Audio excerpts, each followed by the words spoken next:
अस्सलाम वालेकुम नाज़रीन, मां आहियां शुएब अली उमरानी ऐं तव्हां ॾिसी रहिया आहियो BR टाइम न्यूज़। सभ खां पहिरियां शामिल कंदासीं हीअ रिपोर्ट।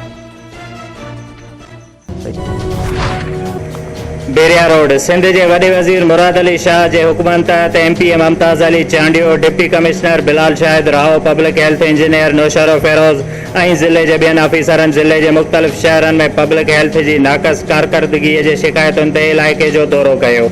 जॾहिं त MP और DC Bhiria road town committee के public health main plant girls higher secondary school लॻ गंदे पानी के निकाली लाइ दौरो किया, जिते फर्जंद अली कीरियो और शहर के मुअज़्ज़िज़ीन वडे तादाद में टाउन कमेटी भिरया रोड के अमले और ऑफिसरन खिलाफ शिकायतुन जा अंबार लगाए छड़िया।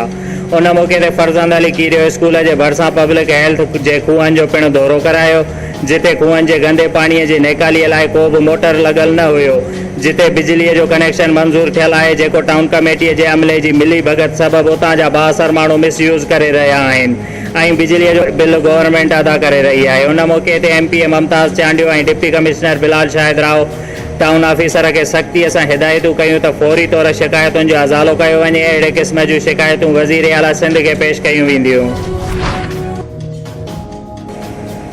कमिश्नर शहीद बेनज़ीराबाद सैयद मोहसन अली शाह 17 का 22 अगस्त ताईं डिवीज़न में पोलियो मुहिम शुरू कई वेंदी।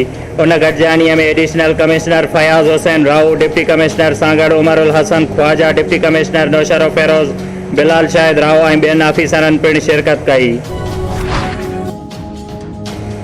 कराची गुलशन हदीद में क्रैक हमले से एक औरत समेत 5 ॼणा जख्मी। जख्मियन के एम्बुलेंस ज़रिए अस्पताल रवानो किया वियो। कायदाबाद पुलिस चोरी की वारदात के नाकाम बणाईंदे जेके एक शहरी का फुर करे रहा हुआ। 2 ॼणनि इमरान अली और नासर के गिरफ्तार करे वटां फुर थियल मोटरसाइकिल पिण बरामद कई वई। SSP नौशरो फेरोज़ इल्ताफ़ हुसैन लिगारी सख्त हिदायतूं जारी कंदे 14 अगस्त के हवाले से पुलिस हेडक्वार्टर नौशरो फेरोज़ समेत ज़िले के समूरन थाणन, ऑफिसन, यूनिटन, मोबाइल और मोटरसाइकिल ते क़ौमी परचन लगाइण जो हुकुम दिनो।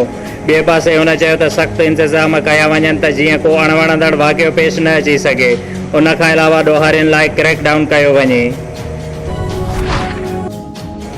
डिस्ट्रिक्ट नौशरो फेरोज़ पुलिस लखा रोड पुलिस चोरी के केस में घुर्बल जवाबदार गुलाम रसूल के गिरफ्तार करे वरतो।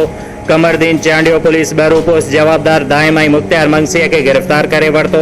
जॾहिं त भिरया रोड पुलिस मुख्तलिफ केसन में कार्रवाई कंदे चोरी थियल मोटरसाइकिलन समेत जवाबदार मोहम्मद हाशिम मुगल और वसीम राजपर के गिरफ्तार करे वरतो। शुएब अली उमरानी खे ॾींदा इजाज़त। वधीक ख़बरुनि ऐं अपडेट्स लाइ ॾिसंदा रहो BR टाइम न्यूज़।